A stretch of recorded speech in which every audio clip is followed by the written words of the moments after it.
bisa dijelaskan dokter langkah-langkah preventif menurut ilmu kesehatan, ilmu medis, apa yang mesti kita lakukan? Ya, langkah apa yang ini lem biru ini. Baik, langkah-langkah apa yang perlu kita lakukan sebagai antisipasi dan pencegahan kita ya supaya terlindungi dari virus COVID-19 ini dokter. Ya, monggo dokter. Bismillah. Baik, terkait langkah pencegahan, ini ada prinsip utamanya. Prinsip utamanya adalah mencegah virus ini masuk ke dalam tubuh kita. Itu prinsip utamanya. Mencegah virus kita masuk ke tubuh kita baik melalui saluran pernafasan ataupun saluran pencernaan. Karena biasanya dua jalur ini yang paling sering, terutama saluran pernafasan. Turunan dari prinsip ini ada lagi, yakni menjauhi sumber penularan. Jadi kalau misalkan ada suatu daerah diketahui ada kasus ataupun ada transmisi lokal, nah kita jangan mendatangi daerah tersebut. Kemudian prinsip teknisnya ada 4. Itu istilahnya apa dokter? Ya. Apa namanya? Istilahnya lockdown ya? Oh, lockdown. Atau apa? Ya bisa lockdown seperti itu, Ustaz. Yang nggak boleh masuk tadi. Ya, mendatangi wilayah yang sudah memang ada transmisi lokalnya, maksudnya perpindahan dari orang ke orang virus SARS-CoV-2 ini. Seperti itu kita tidak mendatangi daerah tersebut. Kemudian prinsip teknisnya ini hampir sama dengan dari Ustadz Sabik. Ini sebenarnya prinsipnya ada dalam kitab salah satu usul. Jadi kita pertama mengenali terlebih dahulu tentang virus ini, termasuk bagaimana cara penularannya, termasuk nanti di cara pencegahannya. Yang kedua, kita melakukan hal-hal yang memang menjadi poin-poin pencegahannya berdasarkan sumber yang valid yang nanti akan kami sampaikan. Dan yang ketiga, kita menyebarkan ke orang-orang yang menjadi tanggungan kita atau mungkin masyarakat lain yang memang perlu kita sampaikan. Dan terakhir adalah sabar. Nanti disampaikan oleh beliau. Ini menjadi prinsip utama. Jadi tanpa sabar ya nanti pencegahannya nggak akan optimal. Yang pertama ini ada preventif yang sifatnya primer ataupun sekunder dan juga tersier. Untuk yang primer ini yang untuk personal sebagaimana yang dicantumkan dalam Permenkes tentang penanggulangan wabah tahun 2010 itu, yang pertama adalah penyelidikan epidemiologis. Jadi penyelidikan itu maksudnya mengenali atau mencari tahu wilayah mana nih yang sudah ada kasusnya, terutama lebih dari satu, entah itu dalam lingkup desa, tetangga desa, atau mungkin kecamatan, atau mungkin kota, atau mungkin provinsi. Jadi untuk di sini mungkin bisa kita antisipasi dalam lingkup desa ataupun kecamatan ataupun dalam kota terlebih dahulu. Jadi kita amati apakah ada atau tidak. Jika tidak ada, maka kita beraktivitas seperti biasa saja, kemudian dengan menambahkan ilmu-ilmu terkait bagaimana cara pencegahan dari COVID-19 ini. Kemudian sering-sering untuk memantau keadaan di sekitarnya, baik itu skala desa ataupun kecamatan. Kemudian jika ada, nah ini yang perlu kita lakukan. Anjuran yang utama memang ini yang pertama adalah mencuci tangan. Karena cuci tangan ini sebagian besar dari jumlah kasus karena itu. Karena tangan yang megang, kemudian bahkan di Italia itu dari uang. Dari uang yang ada terkontaminasi virusnya. Jadi nanti uangnya jangan dicuci, jadi tangannya saja yang dicuci. Nah, yang pertama memang dengan air biasa sebagaimana kita wudhu, ini sebenarnya bisa, tetapi ini kurang efektif. Kenapa? Jadi hanya dia memindahkan sebagian saja. Karena virus ini ketika ada di dalam tangan kita, dia masih bisa berikatan. Karena tangan kita ini merupakan lingkungan organiknya, jadi masih bisa berikatan. Apalagi ada di kuku, itu biasanya jarang kesentuh air biasanya. Nah yang kedua, yang terbaik bahkan yang paling baik adalah dengan sabun. Ini yang paling baik dan paling murah. Sabun apa? Sabun apa saja. Semampu kita. Kenapa bisa? Bisa. Nah, kita kembali ke pembahasan pertama, bahwa virus ini memiliki pelapis tadi, yang cangkang telurnya itu. Ternyata cangkang telurnya itu terbuat dari lemak, lipid, itu 2 lapis. Nah, sedangkan lemak itu ketika dicampur dengan sabun itu akan larut. Jadi kita ibaratkan pelapisnya itu cangkang telurnya nggak ada. Yang terjadi apa? Akan tumpah telurnya, akan buyar, nggak akan bisa untuk menetas, akan mati. Nah, sabun ini nanti bisa dipastikan jika memang ragu, uji coba di rumah bisa atau mungkin nanti di kamar. Jadi air, kemudian 1 sendok, kemudian minyak kelapa 1 sendok, kemudian nanti sabun cair beberapa tetes atau mungkin beberapa setengah sendok, diaduk. Nanti dilihat apakah ada minyaknya atau tidak. Itu insya Allah nggak ada minyaknya. Kenapa? Karena larut, karena sabunnya. Nah, ini yang dijadikan patokan oleh sabun-sabun pencuci piring, melarutkan lemak. Kenapa? Karena memang sabunnya melarutkan lemak.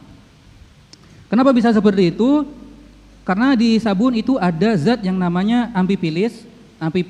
Jadi amphipil ini dia berfungsi melarutkan lemak. Jadi terurai.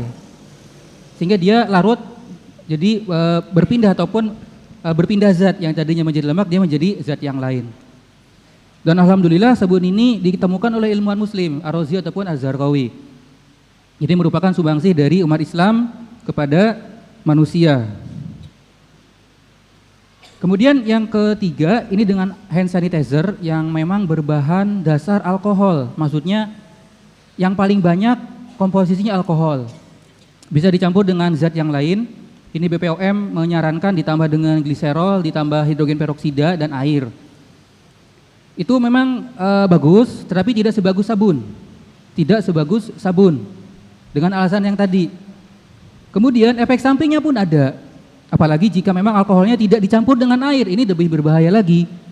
Kenapa? Karena alkohol ini masih bisa dimetabolisme oleh tubuh ketika masuk ke dalam tubuh kita lewat kulit.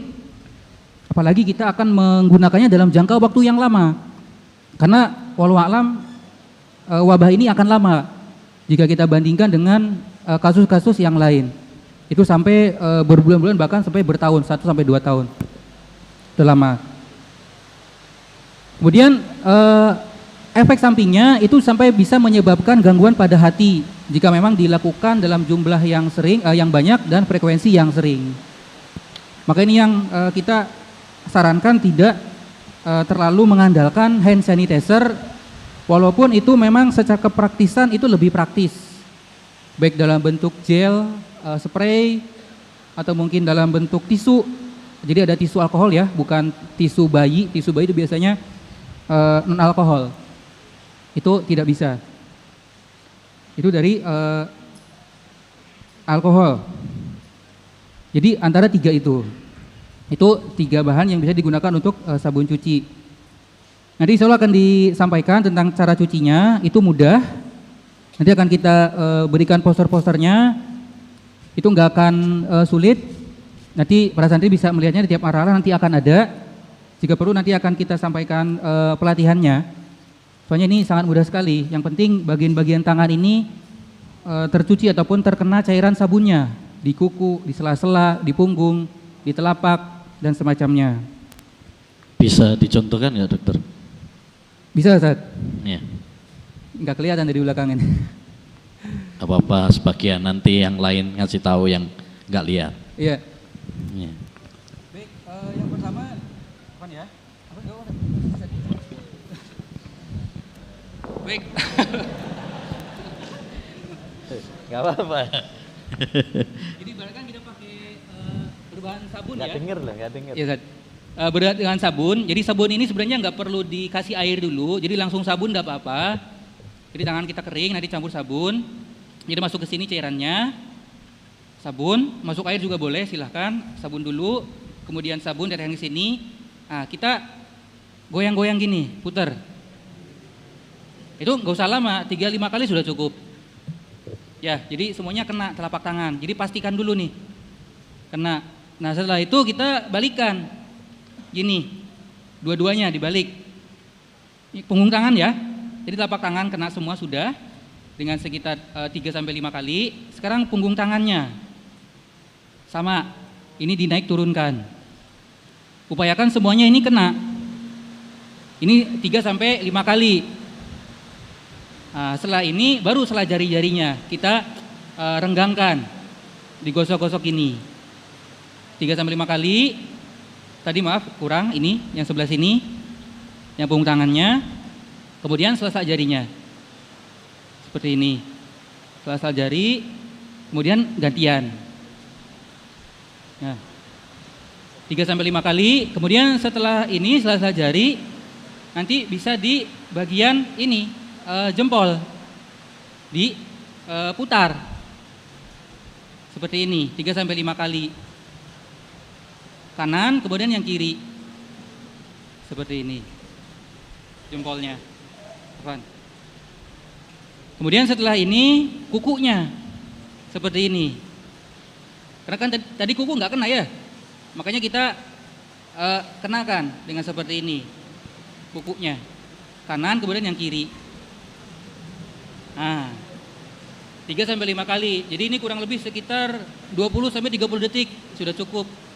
Nah, karena ini berbahan sabun, mungkin karena terasa lengket, itu silakan kasih air atau mungkin kasih tisu. Tapi kalau hand sanitizer, ini sudah. Itu kalau hand sanitizer itu nggak perlu pakai tisu. Jadi cukup dibiarkan saja kering. Dengan sabun pun sebenarnya nggak perlu dibasuh sebenarnya. Karena sudah mati virusnya, sudah tercerai-berai. Ngapain sudah nggak bisa hidup lagi? Karena bahan-bahannya sudah hancur, nggak bisa lagi. Itu dengan cuci tangan, jadi tindakan sederhana. Nah terus kapan kita harus cuci tangan? Nah ini ada beberapa pilihan. Ini yang penting kita tahu dulu, mempraktekannya bisa untuk latihan terlebih dahulu. Nanti sesuai perkembangan, jika memang kasusnya banyak, mungkin akan digalakkan lebih sering lagi. Jadi yang pertama itu setelah batuk atau bersin, yang mana tangan ini menutup ya. Biasanya kan sehari-hari gini, batuk itu, bahkan bersin juga seperti ini, Nah itu jika seperti itu harus cuci tangan. Kemudian menyentuh mata, itu juga cuci tangan, terutama ada kotorannya, itu harus dicuci tangannya. Kemudian setelah kontak atau berinteraksi seperti ini, atau bersalaman dengan orang lain.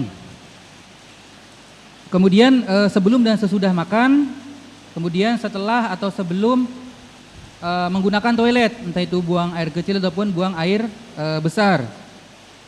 Kemudian setelah bersentuhan dengan hewan, terutama hewan-hewan yang dicurigai, terutama kelelawar. Di sini tampaknya belum ada kelelawar. Seperti itu. Sering sekali berarti cuci tangannya dokter ya? Iya justru itu kan. Cuma ini latihan dulu enggak apa-apa. Cuma nanti untuk perkembangannya, penggalakannya nanti menunggu status dari hasil pemantauan tadi. Sebenarnya memang agak-agak banyak yang dianjurkan. Cuma itu secara umum saja, tidak harus semuanya ini dilakukan. Jadi dikembalikan ke kondisi kita. Kondisi kita yang mana sekarang?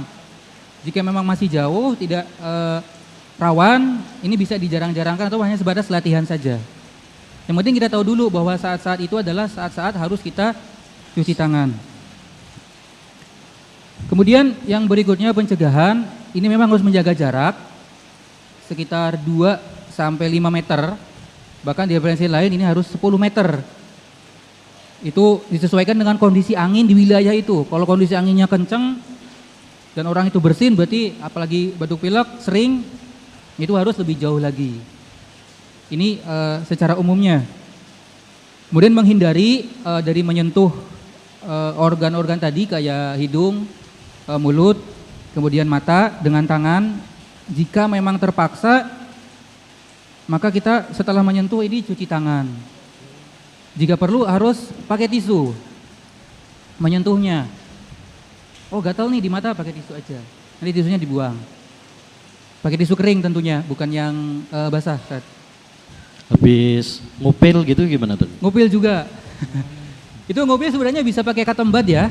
Bisa pakai cermin, bantuan cermin, pakai katambat bisa sebenarnya. Jadi barangkali kita ngerasa kok ada upilnya, itu bisa pakai katambat. Jadi nggak harus pakai tangan kosong. Jadi kita pakai senjata, pakai katambat. Jadi jangan pakai sendok atau garpu. Ntar pakai pensil lagi, santri. Baik, berikutnya ini pencegahan terkait masker. Ini untuk masker sebenarnya tidak perlu, kecuali yang memang sakit, batuk pilek. Nah, yang sakit pun ini mereka yang sering batuk dan sering bersin. Jadi bangun tidur bersin, jam 7 bersin, jam 8 bersin, batuk-batuk dan semacamnya. Jadi setiap waktu, pagi, siang, sore, malam, itu bersin dan batuk. Nah yang seperti itu yang silahkan atau dipersilahkan untuk menggunakan masker walaupun dia tidak terkena COVID-19. Nah adapun yang jarang-jarang kita sarankan dengan menggunakan tisu saja, tisu kering yang biasa, sehingga nanti santri-santri yang batuk pilek kita sarankan mengantongi tisunya. Jadi tisu ini biasanya ada 2 helai, jadi biar nggak boros itu harus dibuka lagi atau dipisahkan lagi. Jadi biar nggak boros. Itu terkait masker. Adapun bagi orang normal menggunakan masker itu diperbolehkan ketika dia berinteraksi dengan orang yang dicurigai saja. Dicurigai yang dipantau bahwa dia pernah berkontak dengan pasien atau suspek COVID-19. Terutama dalam satu rumah, istri, anaknya, ataupun anggota keluarga yang lain. Kemudian untuk barang-barang, karena barang-barang ini juga bisa menjadi tempat pelabuhan sementara dari virus, ini juga memang harus dicuci dengan bahan yang sama tadi, sabun, ataupun dengan berbahan alkohol. Terutama yang sering itu HP. Jadi dinempelin di sini ya. Karena bisa jadi kita bersin, nempel ke HP. Jadi HP-nya silakan dibersihkan rutin. Seperti itu, terutama ketika menyentuh ke sini. Jadi kalau saya susah, soalnya besar. Jadi harus dibersihkan secara rutin, silahkan dari barang-barangnya, dari baju, gagang pintu, jendela, dan semacamnya itu silahkan secara teratur. Tidak harus setiap hari sebenarnya, tapi setidaknya ini sebagai ajang latihan terlebih dahulu. Seperti itu. Kemudian yang berikutnya yang penting juga itu adalah menjaga dan meningkatkan sistem imunitas tubuh. Jadi menjaga ini yang tadi kami sampaikan syaratnya adalah yang pertama itu memenuhi kebutuhan sel-sel tubuh berupa makanan yakni makronutrisi dan mikronutrisi. Makronutrisi ini adalah karbohidrat, protein dan lemak. Jadi ini harus terpenuhi dulu karena bahan bakunya itu dalam membuat sel-sel tubuh. Kalau nggak ada itu kurang ya, teman-teman puasa wisol saja, ya nanti nggak bisa memproduksi atau kurang atau sedikit sel tahanan tubuhnya. Kemudian yang kedua adalah mikronutrisi, vitamin dan mineral termasuk nanti air. Itu air juga menjadi komponen penting dalam sistem pertahanan tubuh. Ini mikronutrisi banyak dalam sayuran, buah-buahan. Yang kami rekomendasikan memang buah-buahan apa saja, terutama yang manis. Terutama ini kurma. Kurma ini sangat luar biasa sekali isinya. Ada karbohidratnya, ada proteinnya, ada mikronutrisinya juga. Jadi banyak. Dan memang ini tetap dikombinasikan dengan sumber-sumber yang lain dari mikronutrisi, termasuk nanti air. Jadi kebutuhan air ini untuk seseorang yang memiliki berat badan 60 kilo, nanti sekitar 2,4 liter kebutuhannya. Jadi kalau misalkan kurang, ya nanti bahan bakunya kurang, sel-sel tubuh juga responnya akan menjadi kurang. Yang kedua, tadi yang disampaikan oleh beliau, ini jangan panik atau jangan stres. Ini stres ini akan menimbulkan atau merangsang munculnya hormon kortisol. Hormon ini nanti efeknya itu menekan pertahanan tubuh. Aktivitasnya akan berkurang. Kemudian produksinya pun akan dikurangi akibat hormon ini. Makanya tadi salah satu alasannya kenapa mati ya itu. Jadi hormon kortisolnya banyak sehingga pertahanan tubuhnya akan berkurang. Yang ketiga adalah dengan olahraga. Kepentingan olahraga adalah ini terkait dengan sabda Nabi bahwa dalam tubuh ini ada daging yang jadi indikator jika dia kuat maka tubuh akan kuat. Dia adalah jantung. Jadi hubungannya dengan itu. Jadi ketika jantung kita kuat, itu insya Allah tubuh ini akan kuat. Nah, maka kita perlu melatih jantung supaya kuat. Nah, di antara caranya adalah dengan olahraga. Olahraga apa? Apa saja. Entah itu olahraga di ruangan ataupun olahraga luar ruangan.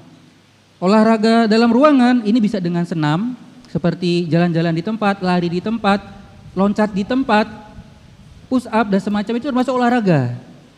Tandanya apa? Sebelum olahraga, nanti kita bisa mengecek tadi nadi kita. Dicek. Kita hitung dulu dalam 1 menit berapa. Bisa menggunakan jam, katakanlah 60 kali per menit. Kita olahraga katakanlah 5 menit. Maka insya Allah itu nadinya akan bertambah, katakanlah 100 kali per menit. Nah, dengan pertambahan nadi ini, itu menandakan bahwa peredaran darahnya akan semakin sering, semakin banyak. Sehingga nutrisi yang akan dikirimkan ke berbagai organ, termasuk ke otak, ke paru-paru, ke jantung sendiri, itu akan banyak. Jadi itu kaitannya. Jadi ibaratnya kita ingin ke Gresik, tapi kecepatan motor kita hanya 20 kilo per menit. Sampainya pasti akan lama, beda dengan seorang dengan kecepatan 60 sampai 80 km per jam. Maka ke Gresik kota itu akan cepat, sekitar mungkin setengah jam kurang. Begitu juga dengan jantung, semakin cepat jantung berdenyut, maka aliran atau distribusi makanan ke berbagai macam organ itu akan cepat terpenuhi, sehingga metabolisme kebutuhan ini akan terpenuhi sehingga bisa berfungsi. Nah ini hubungan kenapa jantung ini menjadi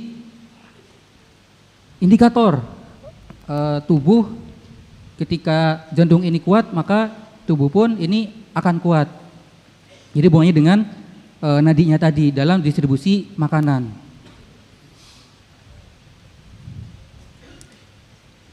Kemudian yang tidak kalah penting bagi orang tua utamanya, ini silakan beritahu anak-anaknya tentang kondisi seperti ini dengan bahasa yang mudah dipahami. Nah, ini kondisi seperti ini, sedang ada wabah di Indonesia sehingga mengakibatkan kita harus gini-gini, sekolah libur dan semacamnya. Tapi sekolah libur ini tidak menyebabkan kita harus berlibur. Karena sebagian di Banten itu kami mendapatkan informasi karena libur mereka ke tempat wisata. Maka ini menjadi risiko tertularnya penyakit. Maka bagi orang tua silakan untuk menyampaikan ke anaknya dengan bahasa yang mudah dipahami, termasuk konsekuensinya, termasuk apa yang harus dilakukan dengan kondisi seperti ini, termasuk dengan memberikan teladan yang baik kepada anak sehingga anak pun tidak panik. Jika orang tuanya panik, maka anaknya pun ikut-ikutan panik, karena anak ini cerminan dari orang tua.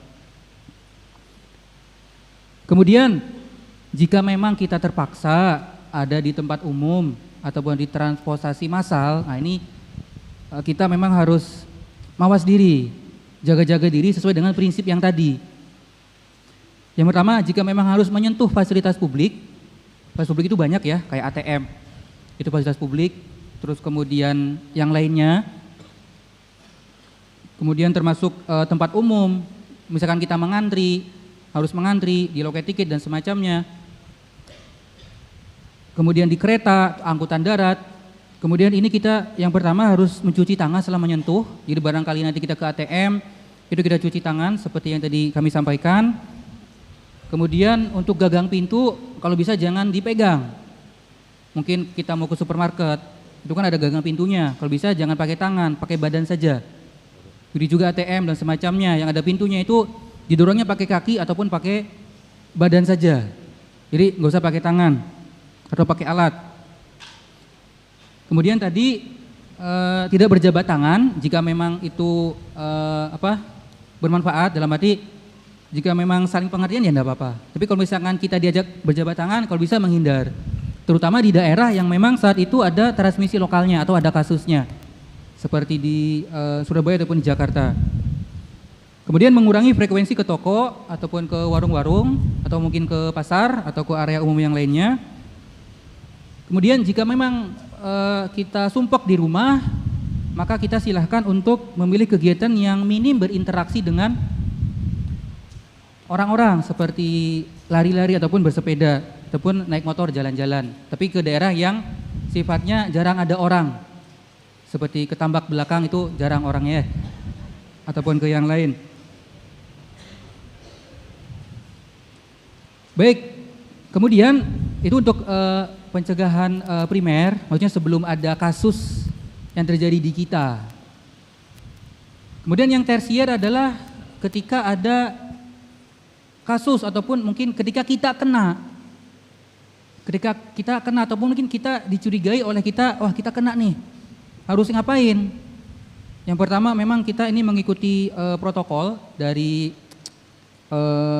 pemerintah. Jadi protokolnya adalah kita menyampaikan ke kepala desa atau mungkin langsung ke puskesmas dengan menggunakan masker ataupun tutup wajah, bisa dengan kain, kemudian menyampaikan ke dokternya ataupun ke perawatnya yang bertugas. Pak, Bu, saya sekian-kian kontak ke pasien sekian-kian, seperti saya sekarang mengalami gini. Tolong periksa saya. Barangkali saya positif terkena COVID-19. Nah, seperti ini sulit. Kenapa? Ini membutuhkan kesadaran, membutuhkan atau menuntutkan seseorang untuk berubah. Karena biasanya orang Indonesia ini ketika sakit itu nggak mau berobat. Jadi dipendam dulu, baru ketika parah baru ke rumah sakit. Nah, ini yang menjadi aspek yang tidak baik. Karena dengan seseorang ini tetap di rumah sedangkan dia menyadari bahwa dia mengalami COVID-19, ini akan menyebarkan ke orang-orang di sekitarnya, terutama keluarganya. Dan ketika keluarganya ini kena, maka semuanya akan dipantau atau dikarantina. Itu di rumahnya, dia tidak boleh keluar rumah sampai batas waktu tertentu yang ditetapkan oleh pemerintah. Jadi masuk ke dalam karantina rumah. Yang ini masuk ke dalam pencegahan yang bersifatnya komunal. Nah, pencegahan komunal juga ini ketika memang sifatnya sekunder, dalam arti sudah ada transmisi lokalnya di daerah tersebut. Ini bisa dalam lingkup desa ataupun kecamatan atau mungkin kota. Tergantung dari kemampuan dari pemerintah ataupun aspek yang lain. Jadi karantina wilayah ini, misalkan desa ya, itu semua penduduk itu nggak boleh keluar dalam wilayah tersebut, katakanlah desa ini, adapun mahat ini. Kemudian kebutuhannya ini tetap dipenuhi oleh siapa? Oleh pemerintah pusat. Karena dalam Undang-Undang Nomor 6 2018 tentang kekarantinaan wilayah, kekarantinaan kesehatan itu disebutkan ketika diputuskan suatu daerah ini dikarantina, itu kebutuhannya pokok, makan, minum dan semacamnya itu dipenuhi. Nanti ada polisi, petugas tersendiri di batas desa ataupun wilayah tersebut, standby, dia nanti akan mendata, menjaga-jaga. Jadi di Sarawak ini kan ada 3 ya, ada 3 jalur, sana, dan sana. Itu nanti akan ada seperti itu. Jika memang ditetapkan, nanti akan didata siapa yang masuk, siapa yang keluar. Jika memang ada orang yang terkena, maka nanti akan diantarkan ke puskesmas ataupun ke rumah sakit untuk diperiksakan. Ini yang pencegahan sekunder bagi orang yang memang terkena ataupun suspek. Ini adalah beberapa skenario yang mungkin akan kita alami atau mungkin dialami oleh orang-orang, karena kita nggak tahu ini wabah sampai berapa lama. Walau alam dibandingkan dengan kakak-kakaknya yang menyebabkan wabah ini lama, berbulan-bulan. Sedangkan kita di Indonesia baru kurang dari sebulan, dari tanggal 2 sampai sekarang itu belum ada sebulan. Kemudian untuk yang pencegahan tersier, ini pencegahan tersier ini khusus pada pasien-pasien dengan pneumonia berat. Ini gimana caranya biar pasien ini sebenarnya husnul khotimah. Iya, jadi bagaimana biar husnul khotimah, karena kalau sudah berat, walau alam yang kami pelajari, apalagi ada penyakit komorbid penyertanya, ini prognosis ya, prognosis itu masa depan, prediksi. Itu kecil sekali untuk sembuh, kecil sekali. Apalagi pasien-pasien yang kanker sistem imunnya rendah, itu tidak bisa atau berat sekali, untuk kecil sekali kemudian untuk sembuhnya. Maka di sini kita harus mencoba untuk sesuai dengan agama kita mentalkinkan, sehingga ya mungkin ada di antara keluarga kita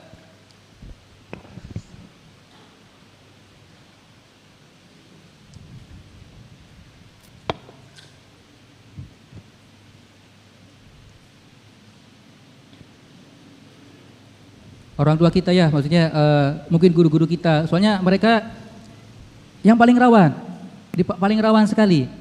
Misalkan penyakit DBD itu yang paling rawan adalah anak-anak. Karena kasus meninggalnya lebih banyak daripada kasus yang sembuhnya. Begitu juga COVID ini 19 itu meninggalnya itu lebih banyak yang usia-usia lanjut, usia 50 tahun ke atas. Bahkan di Indonesia sekarang itu udah ada sekitar 6. Ketika dicek ternyata kondisinya itu usianya usia ke atas, 40 tahun ke atas. Jangan riwayat komorbid yang ada ataupun penyakit yang ada. Maka sebisa mungkin kita bantu orang tua kita. Mungkin kita nggak akan kena, atau mungkin kita akan terkena tapi derajatnya ringan. Tapi orang tua kita belum tentu, guru-guru kita belum tentu. Maka silakan kita bersama-sama membantu ataupun istilahnya menjaga kedua orang tua kita jika memang masih ada.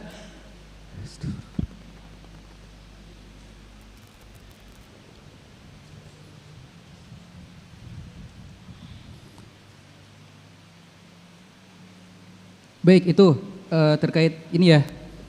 Kemudian yang pencegahan berikutnya yang sekunder, ini sedikit tambahan. Ada beberapa referensi yang menyebutkan, terutama yang bagi kita yang kena ya, barangkali kena batuk pilek tertentu yang mungkin suspek atau dicurigai. Jadi kita belajar dari kasus wabah yang terdahulu. Jadi pada tahun 1918 itu ada wabah di Spanyol. Itu ratus ribu bahkan juta-juta orang terkena, bahkan banyak yang meninggal. Sama seperti ini, flu juga terkena saluran pernafasan, meninggal. Kemudian dari para dokter di sana, mereka melakukan berbagai macam pilihan ataupun uji coba pengobatan ataupun teknik penyembuhan. Salah satunya adalah dengan berjemur dengan sinar matahari. Jadi pasien-pasien itu yang terkena itu dijemur dalam beberapa waktu, satu lapangan, berbaris, ayo berjemur. Kemudian dilakukan olahraga. Jadi olahraganya sambil berjemur, jadi dalam satu kesempatan itu berbagai macam aktivitas. Kemudian di lapangan itu kan udaranya bersih. Jadi udara yang dihirup itu lebih bersih daripada yang ada di dalam ruangan, baik itu ruangan rumah ataupun ruangan rumah sakit. Kemudian dilakukan olahraga, kemudian udaranya bagus, kemudian dapat sinar matahari. Kemudian dilihat perkembangannya dibandingkan dengan pasien-pasien yang saat itu tidak tidak mengikuti kegiatan tadi. Dan ternyata hasilnya yang mengikuti kegiatan tadi, angka kematiannya atau angka pemulihannya lebih bagus daripada mereka yang tidak mengikuti kegiatan tersebut. Nah, penelitian ini walaupun belum bisa dibuktikan pada kasus ini setidaknya memberikan kabar gembira atau bisa kita kiaskan. Karena virus ini memiliki sifat yang sama tadi, memiliki cangkangnya yang dari lemak. Kemudian kita harus tahu juga yang tadi kami sampaikan bahwa virus ini sel inangnya adalah kelelawar. Kita tahu bahwa kelelawar ini binatang malam. Gak mungkin kelelawar berkeliaran pada siang hari, kena matahari gak mungkin. Kecuali kelelawar yang bunuh diri. Nah, jadi di situ ada korelasinya. Kenapa? Dari suhu tubuhnya. Jadi suhu tubuh kelelawar ini akan senantiasa dingin. Kenapa? Karena dia sering pada malam hari, jarang kena matahari. Beda dengan kita yang di sini bisa terkena matahari. Jadi dengan kondisi tubuh yang dingin itu ternyata dapat menyebabkan virus ini untuk tetap aktif, eksis. Dari jenis virus corona lain, yang lain ya, yang kakak-kakaknya tadi, yang 37 spesies itu, selain yang COVID yang baru ini, yang SARS-CoV-2 ini, itu dia akan melemah dengan suhu sekitar di atas 30 derajat pada suhu udara. Makanya 3 jam tadi ya, 3 jam COVID SARS-CoV-2 ini 3 jam, itu dengan catatan suhunya di bawah 30 derajat. Tapi kalau misalkan sudah lebih, itu insya Allah dia akan melemah atau bahkan mati. Karena dalam suhu 55 derajat, dalam direbus atau dimasak, itu virus ini akan mati. Atau akan hancur. Jadi ini kabar baiknya, walaupun belum ada penelitian, ini didukung oleh beberapa profesor dari Sydney ataupun dari Amerika, bahwa virus ini akan mati dengan sinar matahari.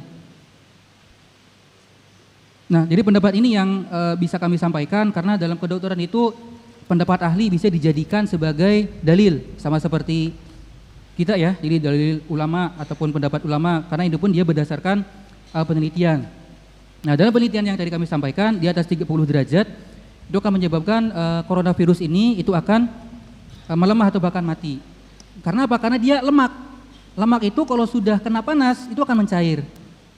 Jadi margarin itu kan padat ya. Nah, kalau misalkan kita masukkan ke teflon atau mungkin ke panci, dia akan mencair. Nah, begitu juga dengan virus, ketika dia kena panas yang dalam waktu yang lama, itu insya Allah dia akan hancur, sehingga tidak akan menimbulkan infeksi kepada tubuh manusia. Baik, itu Ustadz mungkin yang dapat kami sampaikan saya tadi. Wallahu a'lam.